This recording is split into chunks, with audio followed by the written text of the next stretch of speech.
इस्लाम धर्म के नए साल की शुरुआत मुहर्रम महीने से होती है, यानी कि मुहर्रम का महीना इस्लामी साल का पहला महीना होता है। इसे हिजरी भी कहा जाता है। हिजरी सन की शुरुआत इसी महीने से होती है।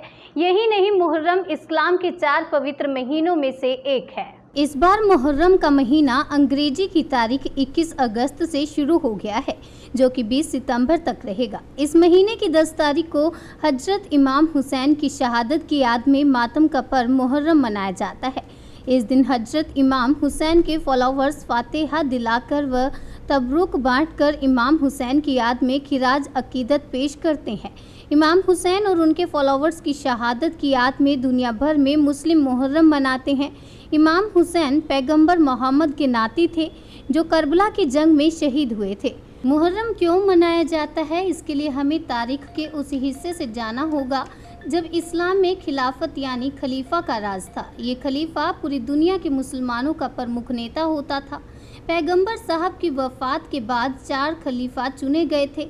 लोग आपस में तय करके इसका चुनाव करते थे। इसके लगभग 50 साल बाद इस्लामी दुनिया में घोर अत्याचार का दौर आया। मक्का से दूर सीरिया के गवर्नर यजीद ने खुद को खलीफा घोषित कर दिया। उसके काम करने का तरीका बादशाहों जैसा था, जो उस समय इस्लाम के बिल्कुल खिलाफ था। तब इमाम हुसैन ने यजीद को खलीफा मानने से इनकार कर दिया। इससे नाराज यजीद ने अपने राज्यपाल वलीद पुत्र अतुवा को फरमान लिखा, तुम हुसैन को बुलाकर मेरे आदेश का पालन करने को कहो। अगर वो नहीं माने तो उसका सिर काटकर मेरे पास भेजा जाए। राज्यपाल ने हुसैन को राजभवन बुलाया और उनको यजीद का फरमान सुनाया।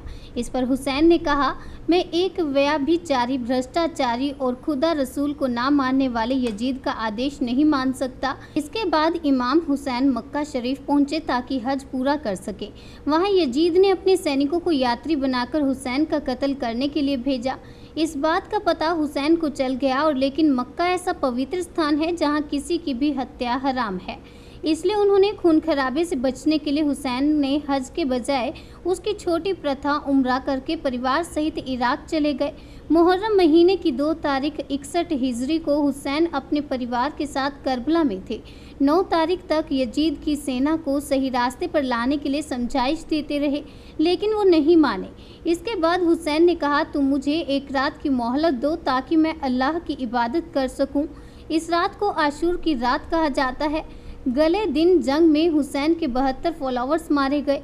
तब सिर्फ हुसैन अकेले रह गए थे, लेकिन तभी अचानक खेमे में शोर सुना। उनका 6 महीने का बेटा अली असगर प्यास से बेहाल था। हुसैन उसे हाथों में उठाकर मैदान करबला में ले आए।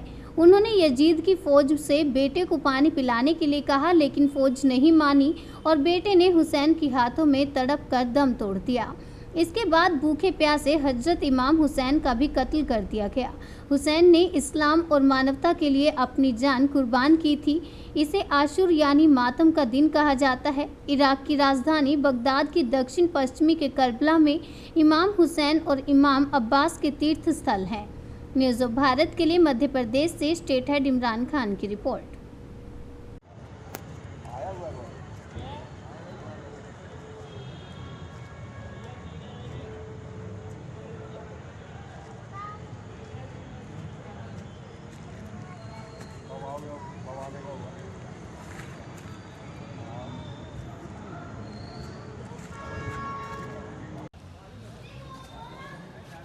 सिंधिया राज परिवार का ताजिया आज गोड़ की स्थित इमामबाड़े में शहर काजी अब्दुल अजीज़ कादरी द्वारा परंपरागत सहराबंदी के बाद रखा गया है।